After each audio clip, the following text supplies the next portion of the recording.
अस्सलाम वालेकुम स्टूडेंट, कैसे हैं आप सब? ठीक हैं?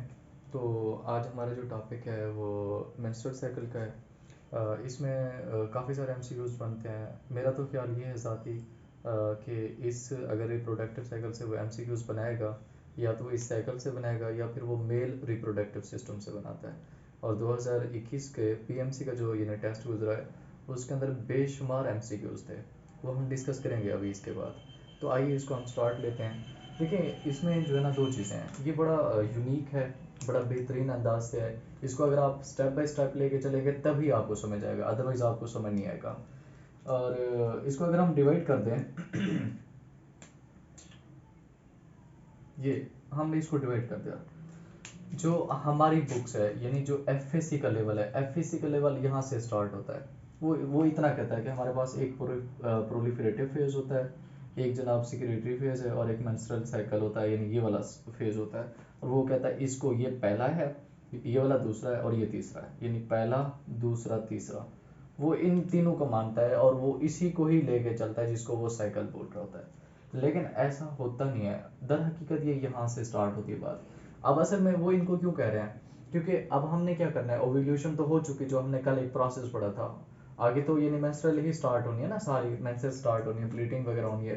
तो वो दर हकीकत क्योंकि यहाँ से हो रही होती है, तो इसलिए वो इन तीन को कंसीडर कर रहे होते हैं। जो मैंने कल आपसे अर्ज किया था कि हमने वो जो एवोल्यूशन की थी, इन्हें वो जो कहा था कि सेकेंडरी ओवरसाइड निकल रहा है, मियोसिस 2 पे अरेस्ट हो रहा था। तो हमने वो फोलिकल को, यानी प्राइमरी फोलिकल से प्राइमरी ओवरसाइड निकला था। वो तरह की ये दो फेज होते हैं, फोलिकुलर फेज और ल्यूटल फेज।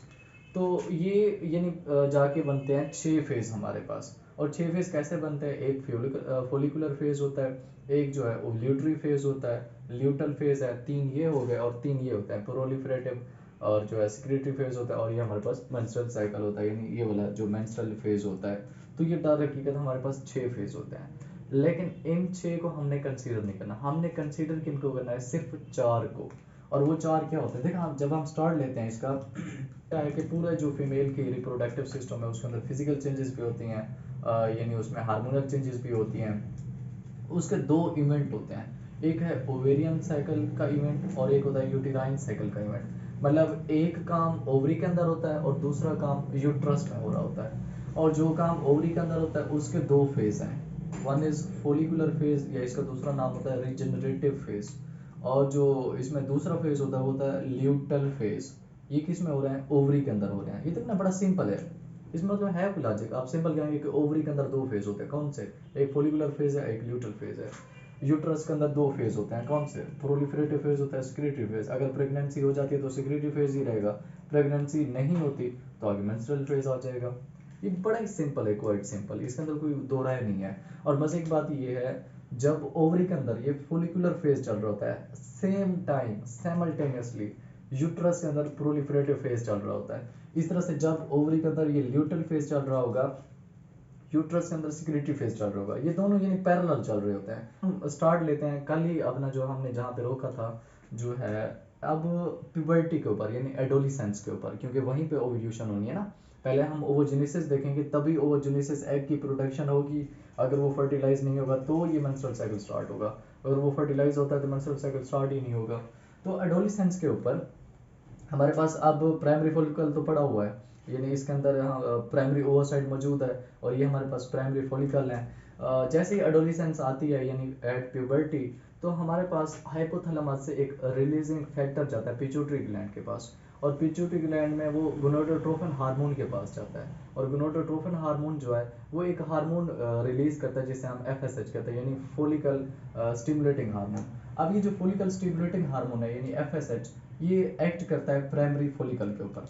ठीक हो गया, इसने प्राइमरी फोलिकल के ऊपर एक्ट किया, ये इसको ग्रो करवाता है। ग्रो करवा के ये बनाता है इसको सेकेंडरी फोलिकल। ठीक हो गया, सेकेंडरी फोलिकल बना दिया। इसमें सेकेंडरी फोलिकल जो होता है, ये बहुत सारे सेकेंडरी फोलिकल होते हैं, लेकिन इसे सिर्फ एक चाहिए होता है, तो बाकियों को जो है ना ये डिजनरेट कर देता है, जिसे हम फोलिकल एट्रीजिया कहते हैं। अब हमारे पास जो एक होता है वो मजीद आगे फर्दर डिवेलप करके बनाता है ग्रेफियन फोलिकल। यहाँ पे कुछ टीचर कंफ्यूज करते हैं बच्चों को, मैच्योर फोलिकल को अलग रख रहे होते हैं, डेवलपिंग को डेवलप्ड, मैच्योर, पता नहीं क्या क्या लिख रहे होते हैं। कुछ भी नहीं है ये, यानी प्राइमरी फोलिकल से जो आपकी एफएससी का कंसेप्ट है, जो आपसे क्वेश्चन पूछा जाएगा वो जस्ट दो चीज़ें हैं। एफएससी के लेवल पे ऐसा कुछ भी नहीं है। प्राइमरी फॉलिकल से सीधा ग्रेफेन फॉलिकल बनता है, और ग्रेफेन फॉलिकल को ही हम डेवलपिंग फॉलिकल भी बोलते हैं, मैच्योर फॉलिकल भी बोलते हैं। ये आपकी फेडरल की बुक के अंदर लिखा हुआ है, क्योंकि जो इस वक्त पाकिस्तान के अंदर एक स्टैंडर्ड बुक है वो फेडरल की बुक है। वो इसलिए भी स्टैंडर्ड है, देखना अगर आप नम्स का देखें, नम्स पूरा का पूरा पेपर बायो का होता ही फेडरल से है। इस तरह से पंजाब में भी अगर ये जैसे पीएमसी हुआ है यानी नेशनल टेस्ट हुआ है, इसके अंदर भी जितने एमसीक्यूज होते हैं जो उनके आंसर की होती है उसको स्टैंडर्ड यानी नेशनल बुक से ही किया जाता है जो फेडरल वाली है। दैट्स वाई मैं भी आपको फेडरल बुक का ही हवाला दे रहा हूँ, वहीं से पढ़ा रहा हूँ, क्योंकि आपका एमसीक्यूज वहीं से बनना है, हायर लेवल से नहीं बनना। एफिशिएंसी हमने नहीं मारनी, जो चीज़ आपके काम की है वही आपको पढ़ाना है।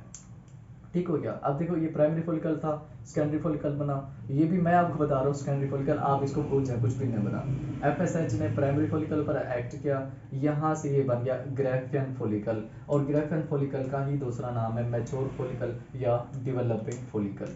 ठीक हो गया। अब यहाँ पे मतलब अब ये देखो ये हो किसके अंदर है, अभी ओवरी के अंदर है। हमने कल भी पढ़ा था कि ये सारा काम तो अभी ओवरी में हो रहा है, ये देखो ओवरी, और ये फेज कौन सा चल रहा है, फोलिकुलर फेज। अब फोलिकुलर फेज क्यों कहते हैं, ये देखो ना नाम से ही जहर है, क्योंकि फोलिकल डेवलप हो रहे हैं, that is the follicular phase. ये अब जैसे ही हमारे पास ये ग्रेफेन फोलिकल बन जाता है, तो ये जो एफएसएच है इसके स्टिमुलस में जो ओवरी है ये एक अपना हार्मोन पैदा करती है, और उस हार्मोन का नाम है एस्ट्रोजन। ठीक हो गया, एस्ट्रोजन पैदा हो गया।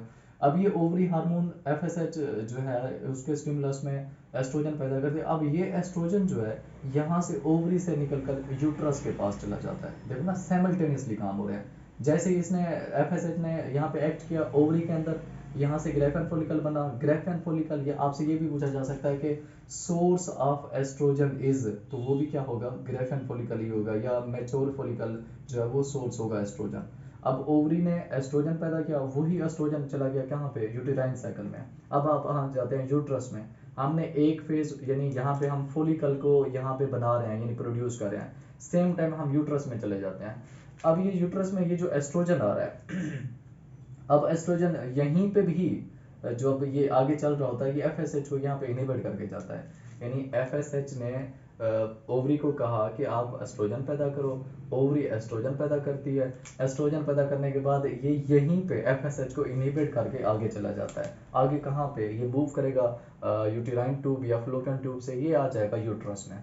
अब यूट्रस में देखें यहाँ पे जो है अब जो फेज चलेगा that is the proliferative phase.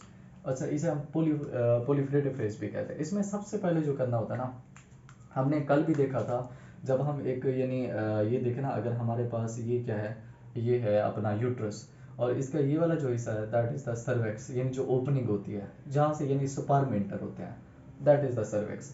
तो इसके अंदर ना एक प्लग लगा होता है म्यूकस का, यानी अगर नॉर्मल केस में देखा जाए तो प्रेगनेंसी अकर नहीं हो सकती। इवन आप प्रोटेक्शन ना भी यूज करें, कंडोम वगैरह ना भी यूज करें, तो भी अगर तो उस यानी फीमेल का प्रोलिफरेटिव फेज नहीं चल रहा तो प्रेगनेंसी अकर नहीं हो सकती। क्यों नहीं हो सकती, क्योंकि यहाँ पे जो म्यूकस का प्लग लगा होता है वो इतना यानी स्ट्रिक्टली उसने इसको क्लोज किया होता है कि स्पर्म यहाँ से पास ही नहीं हो सकता। स्पर्म तभी पास होगा यानी एक फीमेल के प्रेगनेंसी के चांस तभी है जब उसका प्रोलिफरेटिव फेज चल रहा होता है। इसीलिए कहते हैं कि जो यानी एक फर्टाइल जो टाइम होता है वो 9 से 15 दिन का होता है, यानी ड्यूरिंग पीरियड का 9 से 15 दिन का जो होता है वो फर्टाइल टाइम कहा जाता है। यानी इसमें जो प्रेगनेंसी के चांस होते हैं वो सबसे ज़्यादा होते हैं, क्योंकि 14वें दिन तो ओव्यूलेशन हो जाती है ना। अब मिसाल के तौर पर ये देखो एग भी यहाँ पे आ चुका है, और यहाँ पे जो प्लग है म्यूकस का वो भी यानी रिवील हो चुका है, ओपन हो चुका है, तो यहाँ से स्पर्म जाएंगे और प्रॉक्सिमल पार्ट में हो सकता है प्रेगनेंसी अकर हो जाए, यानी फर्टिलाइजेशन हो जाए। तो फर्टाइल टाइम ये 9 से 15 दिन का होता है। तो इसमें जो यानी अब ये एस्ट्रोजन आया यहाँ से, अब एस्ट्रोजन ने सबसे पहले काम क्या किया, वो जो सर्विकल का यानी ये वाला जो म्यूकस प्लग है उसको थिन किया ताकि स्पर्म पास हो सके यूट्रस में। उसके बाद जो मेनली ये यहाँ पे आके करता है ये प्रोलिफरेशन करता है। प्रोलिफरेशन से मतलब ये है वो जो इंडोमीट्रियम है इसको ये जो है ना आके वेलवेटी करता है, यानी इसको थिक करता है। मेनली ये काम कर रहा होता है यहाँ पे। और दूसरा ये रिपेयरिंग भी करता है यूट्रस की। क्यों रिपेयरिंग करता है, ये देखो ना जो मैंने आपसे पहले अर्ज किया था कि आपकी बुक जो है वो इसको पहला मानती है, मेंस्ट्रुअल साइकिल, और दूसरा वो प्रोलिफरेटिव फेज मानती है। अब देखो ना यहाँ पे क्योंकि शेडिंग हो जाती है, जो सेल डेब्रिस होते हैं वो निकल जाते हैं, तो यहाँ पे जो यूट्रस होती है हमारे पास सिक्रेटरी फेज में, जब ये प्रेगनेंसी करनी होती है तो यूट्रस डिजनरेट होती है, यानी उसके अंदर जो उसकी फंक्शनल लेयर होती हैं या इंडोमेट्रियम जो बनी होती है पहले, थिकनिंग होती है, उसकी वेस्कुलराइजेशन होती है उससे, यानी जो फंक्शनल लेयर होते हैं वो डिटैच होती हैं, वो डिजनरेट होते हैं, वही बाहर निकल जाते हैं। तो साफ ज़रा अब यूट्रस को अगेन बनाना पड़ेगा, उसकी इंडोमेट्रियम को हमें मजबूत करना पड़ेगा। तो दैट्स वाई ये आके रिपेयरिंग भी करता है यूट्रस की। कौन करता है भला? एस्ट्रोजन। तो आपसे ये भी पूछा जा सकता है कि repairing of uterus occur in proliferative phase में। देखो रिपेयरिंग किस चीज को, ठीक है ना, वो प्रोलिफरेट ही होता है, यानी उभरना जिसे कहते हैं, दैट वाई इसे तो हम इसीलिए तो इसे हम प्रोलिफरेटिव फेज कह रहे हैं। ठीक हो गया। तो ये यानी मेनली यहाँ पे प्रोलिफरेशन करता है, वेस्कुलराइजेशन भी करता है, रिपेयरिंग भी करता है यूट्रस की। अब यहाँ तक दो काम हो चुके हैं हमारे पास। ओवरी के अंदर वहाँ पे हम ग्रेफियन फॉलिकल तक पहुँच चुके हैं। ग्रेफियन फॉलिकल से एस्ट्रोजन निकला जो कि सोर्स है एस्ट्रोजन का। एस्ट्रोजन ने एफएसएच को यहाँ पे इनहिबिट कर दिया, जो कि यहाँ पे पहले आया था जिसने प्राइमरी फॉलिकल पर एक्ट किया था। एस्ट्रोजन गया यूटेराइन साइकिल के अंदर यानी यूट्रस के अंदर, वहाँ पे इसने म्यूकस प्लग ये वाला बनाया, प्रोलिफरेशन की, वेस्कुलराइजेशन, रिपेयर किया यूट्रस को, क्योंकि हो सकता है चांस के इसमें जो है ना वो हो जाए, प्रेगनेंसी के चांस हो सकते हैं अगर हो जाए। अब यहाँ पे हो गया। फिर वापस आ जाओ कहाँ पे? ओवरी के अंदर। अब ओवरी के अंदर क्या होता है, जब ये नहीं ये एस्ट्रोजन अपना सारा काम कर लेता है, तो ओवरी अगेन एस्ट्रोजन के इन्फ्लुएंस में फिर कहते हैं पिट्यूटरी ग्लैंड को कि मुझे एलएच चाहिए। पिट्यूटरी ग्लैंड कहता है कोई इशू नहीं, ये ले जाओ एलएच। अब फिर पिट्यूटरी ग्लैंड से एलएच रिलीज होता है, और वो जो एलएच रिलीज होता है वो एक्ट करता है इस ग्रेफियन या डेवलपिंग या मैच्योर फॉलिकल के ऊपर। जब ये ग्रेफियन या डेवलपिंग या मैच्योर फॉलिकल ऊपर एक्ट करेगा, इसको रैप्चर करेगा, रैप्चर करके यहाँ से वो एग को बाहर निकाल देगा, जिसे हम बोलते हैं ओव्यूलेशन। अब ये ओव्यूलेशन हो गया और इसका नाम होता है ओव्यूलेटरी फेज। ये भी कहाँ पे हो रहा है? ओवरी के अंदर। साफ जरे एग अभी ओवरी से निकलेगा, बाद में इसने मूव ऑन करना है। अब देखो यहाँ से एग निकल गया। अब जैसे यहाँ से एग निकलता है, ये वाला एग सीधा मूव करता है कहाँ से बोला? ये जो हमारे पास यानी फ्लोपियन ट्यूब होती है उसके जाके प्रोक्सिमल पार्ट के ऊपर बैठ जाता है, और उसे इंतजार होता है, किस चीज का इंतजार है, कि हो सकता है यहाँ से स्पर्म है। ठीक हो गया। अच्छा यहाँ से एग निकल गया। अब एग तो यानी मूव ऑन करके किसकी तरफ जा रहा है? यूट्रस की तरफ मूव कर रहा है ना, फ्लोपियन ट्यूब में से जो जा रहा है। अच्छा ये एग जा रहा है यानी आगे फ्लोपियन ट्यूब से यूट्रस की तरफ उसने सफर किया हुआ है। अब जो चीज पीछे बच गई थी, ये रैप्चर हुआ था, एग तो यहाँ से निकल गया था, लेकिन जो बाकी येलोइश ग्लैंडुलर स्ट्रक्चर बचा हुआ था वो फिर आगे रीअरेंज हो गया, यानी जो रैप्चर फोलिकल है वो आगे बनाता है कार्पस ल्यूटम। और ये जो कार्पस ल्यूटम होता है यानी ये एक्ट कर रहा होता है एक टेम्पररी ग्लैंड के तौर पर, और ये एक एंडोक्राइन ग्लैंड होता है। ये अभी कहाँ पे पड़ा हुआ है? ओवरी के अंदर ही पड़ा हुआ है, और इस फेज को हम कहते हैं ल्यूटल फेज। ये क्या होता है? ये ल्यूटल फेज होता है, ठीक है ना, क्योंकि ये कार्पस ल्यूटम बना रहा होता है, दैट्स वाई ये ल्यूटल फेज है। ये अभी कहाँ पे है? ओवरी के अंदर है। अच्छा अब ये जो कार्पस ल्यूटम है ये फिर सेक्रेट करता है एक और हार्मोन जो कि होता है प्रोजेस्टेरॉन।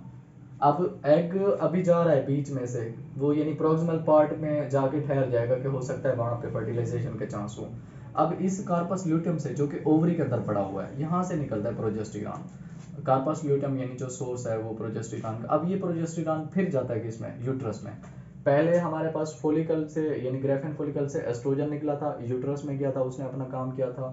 ये प्रोजेस्टेरॉन निकल रहा है वो भी कार्पस ल्यूटम से, फिर ये ओवरी से एक हार्मोन निकल रहा है। यानी ये वाले जो दोनों हार्मोन हैं ये निकल कहाँ से रहे हैं? ओवरी से। वर्क कहाँ पे कर रहे हैं? यूट्रस के अंदर। अब फिर ये आता है यूट्रस में। अब ये यूट्रस में आके पहले तो यूट्रस को हमने थोड़ा सा रिपेयर किया था और उसको थोड़ा सा मोटा भी किया था, उसका प्लग ओपन किया था, लेकिन उसके अंदर जो ब्लड वेसल्स थी वो इतनी ज़्यादा नहीं बनी थी। अब ये प्रोजेस्टेरॉन जो है, ये प्रोजेस्टेरॉन आता है अब यूट्रस में, और यहाँ से अब यहाँ पे जो स्टार्ट है वो है सिक्रेटरी फेज। और ये जो है यहाँ पे आके वेस्कुलराइजेशन करता है, यानी सबसे पहले जो है उसकी जो वाल है एंडोमेट्रियम की उसको थिक बनाता है, उसके अंदर ब्लड वेसल्स की सप्लाई बहुत ज़्यादा करता है। ठीक हो गया, उसको थिकन करता है, मेंटेनेंस भी करा होता है प्रेगनेंसी के लिए, तो अभी हम पढ़ते हैं, ठीक है ना। उसके बाद यहाँ पे आके ये इनहिबिट कर देता है एफएसएच और एलएच को। यहाँ पे देखो ना हमारे पास एफएसएच अभी यहाँ पे भी इनहिबिट था, लेकिन एलएच का लेवल ज्यादा था। एलएच का लेवल यहाँ पे आके ये दोनों इनहिबिट कर देता है, एफएसएच को भी एलएच को भी, यानी जैसे ही प्रोजेस्टेरॉन कार्पस ल्यूटम से सिक्रीट होगा ये दोनों को इनहिबिट हो गया। ठीक हो गया, ये हो गया अब इनहिबिट हमारे पास। अब देखो यहाँ पे एग कहाँ पे पड़ा हुआ है, अभी फ्लोपियन ट्यूब के प्रोक्सिमल पार्ट के अंदर, और ये यूट्रस सारी अपनी तैयारी कर रही है कि जनाब हो सकता है यहाँ से स्पर्म पास हो, और स्पर्म पास के वो हो के वहाँ पे फर्टिलाइजेशन हो, और फर्टिलाइजेशन हो के फिर उसने आना कहाँ है, जाइगोट ने इसी सिक्रेटरी फेज के अंदर तो आना है, यानी यूट्रस के अंदर तो आना है। इसमें जो फंक्शनल ईयर होती हैं, यानी वो यूटेराइन ग्लैंड बन जाती हैं, वो ग्लाइकोजन प्रोड्यूस स्टार्ट कर देती हैं अपना प्रोड्यूस करना, ताकि हम एम्ब्रियो को जो है वो इनिशियल नरिशमेंट दे सकें। ठीक हो गया। अब यहाँ तक तो यानी ये फेज चल रहा था, सिक्रेटरी फेज। अच्छा, अगर तो अब होना क्या है, जो यानी नेक्स्ट फेज क्या है, नेक्स्ट फेज इसमें अगर मैं इसको समराइज करूं, यानी फोलिकल बना, फोलिकल के बाद उधर यूट्रस के अंदर प्रोलिफरेशन हुई, उसकी रिपेयरिंग हुई, फिर यहाँ से हमारे पास एग निकला, एग निकल के प्रॉक्सिमल पार्ट में चला गया, यहाँ पे कार्पस ल्यूटम बना, कार्पस ल्यूटम ने प्रोजेस्टेरॉन सिक्रेट किया, प्रोजेस्टेरॉन फिर यूट्रस में जाता है, वहाँ पे उसने वेस्कुलराइजेशन की, ग्लाइकोजन की प्रोडक्शन की, यूटेराइन ग्लैंड बनाए। अब यहाँ तक ये सारा काम बन चुका है, यानी ओवरी ने भी अपना काम कर दिया, यूट्रस भी अब रेडी है। अब देर किसकी है, स्पर्म की है। अगर स्पर्म आता है, यूट्रस से एंटर होता है और प्रॉक्सिमल पार्ट में जाता है, अब दो कंडीशन है, अगर तो स्पर्म इंटर हो जाता है और वहां पे फर्टिलाइजेशन हो जाती है, फर्टिलाइजेशन होगी तो वो सीधा यानी वो जो एग होगा फर्टिलाइज होने के बाद जाइगोट बनेगा, जाइगोट आके इसमें आएगा यूट्रस के अंदर, और ये मेंटेनेंस हो जाएगी प्रेगनेंसी की, प्रेगनेंसी मेंटेन हो जाएगी, और इसमें फिर आगे ग्लाइकोजन है या जितना सारा प्रोसेस है वो यहाँ पे होगा। ये तो है एक कंडीशन। अब दूसरी कंडीशन क्या है, अगर यहाँ पे प्रेगनेंसी नहीं होती, ठीक हो गया, तो फिर क्या होगा, फिर दो चेंजेस होंगे, एक चेंजेस यूट्रस में होगी और दूसरी चेंजेस कहाँ होंगी, ओवरी में। तो अब जैसे ही अगर मिसाल के तौर पर वहां पे स्पर्म नहीं आता, तो जो पहली चेंज आती है वो ओवरी के अंदर आती है। ओवरी के अंदर क्या होती है, ओवरी अपना ये जो कार्पस ल्यूटम होती है ये तोड़ देती है, कहती है एग वैसे नहीं आया, अपना स्पर्म वैसे नहीं आया, तो मैं यहाँ पे ऐसे खाम खाम में दिमाग खराब है मेरा, अपना वक्त बर्बाद करूँ। ये कहता है मैं टूट रहा हूँ भाई, तुम जानो तुम्हारा काम जाने। ये टूट के बनाता है कॉर्पस एल्बिकॉन्स। अब प्रोजेस्टेरॉन बेचारा तो इसके सारा ठहरा हुआ था, यहीं से तो आ रहा था, जब ये टूटता है तो प्रोजेस्टेरॉन का लेवल कम। अब जैसे ही प्रोजेस्टेरॉन का लेवल यहाँ पे कम होता है, ये फिर हम आगे देखेंगे यहाँ पे इसका क्या इफेक्ट होता है यूट्रस में।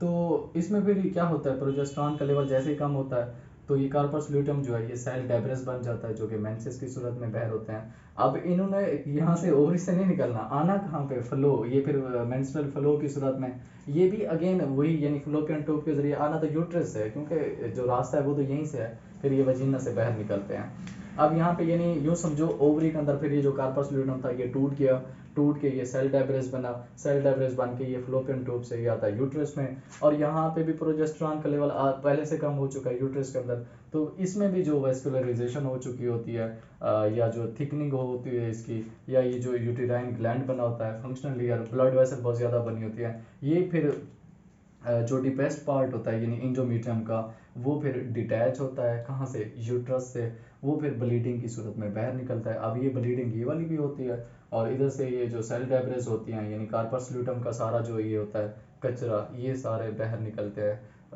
ब्लीडिंग की सूरत में, जिसे हम कहते हैं मेंस्ट्रुअल साइकिल, और ये स्टार्ट हो जाता है, ये तकरीबन 1 से 5 दिन या 1 से 4 दिन, ये इसे हम 3 से 7 दिन भी कहते हैं कि ये रहता है। तो दैट वाज ऑल अबाउट अपना मेंस्ट्रुअल साइकिल। अब इसमें बड़े बड़े मज़े मज़े के क्वेश्चन हैं। तो इसमें जो सबसे पहला क्वेश्चन होता है वो हार्मोन के हवाले से है कि फोलिकुलर फेज में कौन सा हार्मोन ज़्यादा था, कौन सा कम था, प्रोलिफरेटिव फेज में कौन सा हार्मोन का लेवल ज़्यादा था या कम था, और किसका क्या फंक्शन है। तो अब हम इसके जो है वो डिस्कस करते हैं एमसीक्यूज। हाँ जी स्टूडेंट देखिएगा, अब इसमें हमने जो है ना इनमें हार्मोन को तो देखना है कि हार्मोन जो है किसके अंदर कितना होता है, किस लेवल पे, यानी किस फेज के अंदर कौन कौन से हार्मोन होते हैं। तो हमने देखा हुआ है ये जो फोलिकुलर होता है या जो प्रोलिफरेटिव फेज होता है ये एक साथ रन कर रहे होते हैं, उसके बाद ओव्यूलेशन होती है, फिर ल्यूटन और इस तरह से सिक्रेटरी फेज एक साथ रन कर रहे होते हैं, फिर मेंस्ट्रुएशन होती है। तो इनको हम प्री ओव्यूलेटरी फेज भी बोलते हैं इन दोनों को, और इसको हम पोस्ट ओव्यूलेटरी फेज भी बोलते हैं, क्योंकि ये ओव्यूलेशन के बाद के हैं और ये ओव्यूलेशन से पहले हैं। अब ये जो फोलिकल है या ये जो प्रोलिफरेटिव फेज होते हैं यानी जिसके अंदर फोलिकल फॉर्मेशन होती है, हमने जैसे कि पढ़ा है कि सबसे पहले तो एफएसएच आता है, एफएसएच ज़्यादा होगा, फिर एफएसएच एस्ट्रोजन को पैदा करता है, फिर एस्ट्रोजन एलएच को, तो ये तीनों हार्मोन ज़्यादा होते हैं यानी जब फोलिकुलर या प्रोलिफरेटिव फेज होता है, और ये 6 दिन से लेकर 13 डेज तक ये चलता रहता है, यानी ये 9 दिनों का होता है। ठीक हो गया। और इन्हीं 9 दिनों से यानी यहीं से इसी से हमारे पास स्टार्ट हो जाता है क्या, ये जो फर्टाइल पीरियड होता है वो इन्हीं यानी इसके एंड से फोलिकुलर या प्रोलिफरेटिव, क्योंकि जब अपना प्रोलिफरेटिव फेज होता है तब इंडोमेट्रियम थोड़ी सी बन चुकी होती है, तो इंडोमेट्रियम का जो फर्टाइल पीरियड होता है वो यहाँ से स्टार्ट हो जाता है, क्योंकि हमने पढ़ा था यहीं से तो क्या होता है, अपना जो म्यूकस का प्लग है वो यानी थोड़ा सा ओपन हो जाता है ताकि जो स्पर्म है वो पास हो सके। फिर जब ओव्यूलेशन होती है, ओव्यूलेशन कौन करवाता है, एलएच करवाता है, और एलएच को कौन लेके आता है, एस्ट्रोजन लेके आता है, और एस्ट्रोजन हमने पढ़ा था कि पीछे एफएसएच को कम करके आता है, तो वहाँ पे एफएसएच कम होगा। आपसे ये भी पूछा जा सकता है कि ओव्यूलेशन होती किस दिन है, तो 14th डे को होती है।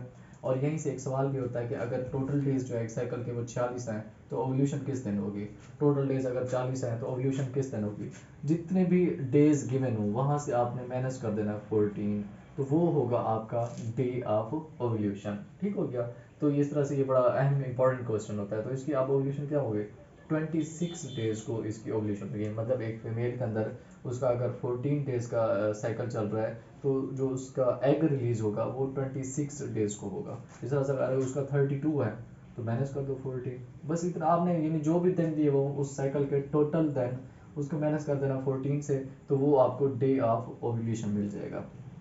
अब यहाँ पे अभी इंडोमेट्रियम थोड़ी थोड़ी सी बन रही होती है, यानी 2 मिलीमीटर जो है इंडोमेट्रियम उसकी जो लेंथ होती है, मोटाई होती है, यानी वो, और ये है ओवेरियन इवेंट्स, ये ओवरी में हो रहे थे। फिर ये जो ल्यूटल या सीक्रेटरी होता है, और अगर आपसे ये भी पूछा जा सकता है which of following is the longest phase, तो जो सिक्रेटरी फेज होता है ये सबसे लॉन्गेस्ट फेज होता है, यानी ये 15 दिनों से लेकर 28 दिनों तक होता है। और इसी दौरान जो है अपना ये एग जो होता है प्रोक्सिमल पार्ट के अंदर स्पर्म का वेट करता रहता है इसमें, यानी अब जो सिक्रेटरी फेज होता है इसके अंदर प्लेसेंटा भी बनता है कि हो सकता है इसमें जो है हमारे पास फर्टिलाइजेशन हो जाए। और इसमें जो यानी इंडोमेट्रियम होती है वो 6 मिलीमीटर तक थिक हो चुकी होती है। प्रोजेस्टेरॉन भी यहाँ पे सबसे ज्यादा होता है, एस्ट्रोजन वैसे ज्यादा होता है, एफएसएच तो हम पहले भी कम हो चुके करके आए थे एस्ट्रोजन के नतीजे में, और जब एवोल्यूशन हो जाती है तो एल भी कम हो जाता है। तो इसमें ये 6 मिलीमीटर तक ये इसकी जो लेंथ है वो पहुंच जाती है। अब यहाँ पे फर्टिलाइजेशन नहीं हुई तो ये सारी चीज़ें जो होती हैं ये फिर टूटती हैं, डिजनरेट होती हैं, सेचुरेशन होती है, वो फिर 1 से 5 दिन तक रहती है, यानी ये तीसरे दिन से 7वें दिन तक भी होती है, ये डिफरेंट होती है। अब जैसे ये प्लेसेंटा टूटा था तो प्रोजेस्टेरॉन खत्म होता, प्रोजेस्टेरॉन का लेवल कम हो गया, एस्ट्रोजन का लेवल भी कम हो जाएगा, एलएच का तो वैसे भी कम था, लेकिन अब एफएसएच का लेवल ज्यादा होगा। पता है क्यों ज्यादा होगा, क्योंकि इसने नेक्स्ट साइकिल स्टार्ट करना है, यानी फिर नेक्स्ट फोलिकल को इसने अगेन उसी की डेवलपमेंट करवानी है, यानी ग्रेफन फोलिकल, फिर ये साइकिल स्टार्ट होगा। तो ये बड़े इंपॉर्टेंट एमसीक्यूज हैं ये, जो यानी कौन सा हार्मोन किस में ज्यादा है या कम है, ये आपने इसको याद रख लेना है।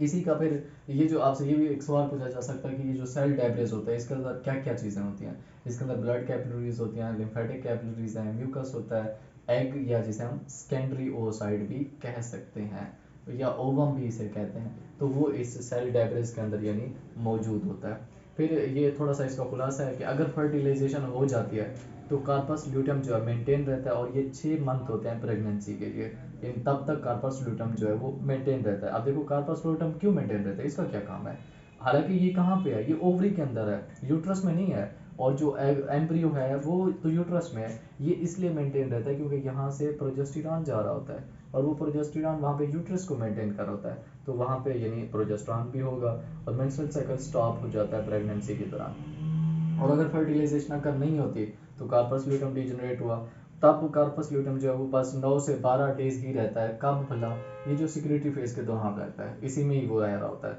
उसके बाद वरना फिर वो टूट जाता है, तो प्रोजेस्टेरॉन का लेवल भी कम हो जाएगा, और मेंस्ट्रुअल साइकिल नेक्स्ट साइकिल उससे फिर स्टार्ट हो जाता है, इन जब फर्टिलाइजेशन अगर नहीं होगी। बाकी ये तो आपने पहले पढ़ लिया इसको, अगर मेन्योपॉज यानी स्टॉप हो जाता है इस एज पे एग की प्रोडक्शन ओजेनेसिस, और फर्स्ट साइकिल को हम मेनोर्की बोलते हैं, और ये जो एवरेज डेज होते हैं इसके वो 28 से 40 होते हैं। और अगर आपको कोई टोटल डेज दिए हो और आप में से एवोल्यूशन का पूछ ले वो, तो फिर आपने उसको 14 से माइनस कर देना है। ये भी आपको पता होना चाहिए कि कितने दिन का कौन सा फेज होता है, कौन सा शॉर्ट फेज है, कौन सा लॉन्ग फेज है, और हमने इनको अलग अलग भी पढ़ा हुआ है कि फोलिकुलर जो है ये क्योंकि सेम टाइम में होता है, ये ओवरी के अंदर होता है, प्रोलिफरेटिव जो है यूट्रस में होता है, इस तरह से बीच में ओव्यूलेशन होती है ओवरी के अंदर, और फिर इस तरह से ल्यूटल फेज जो होता है ये ओवरी में होता है, और सिक्रेटरी फेज किस में होता है, यूट्रस के अंदर, और उसके बाद मेंस्ट्रुएशन होती है, यानी इन दोनों का फिर जो खमियाजा होता है वो सारा मेंस्ट्रुएशन की सूरत में बाहर निकलता है. तो that was all about menstrual cycle. Thank you so much. अल्लाह हाफिज़.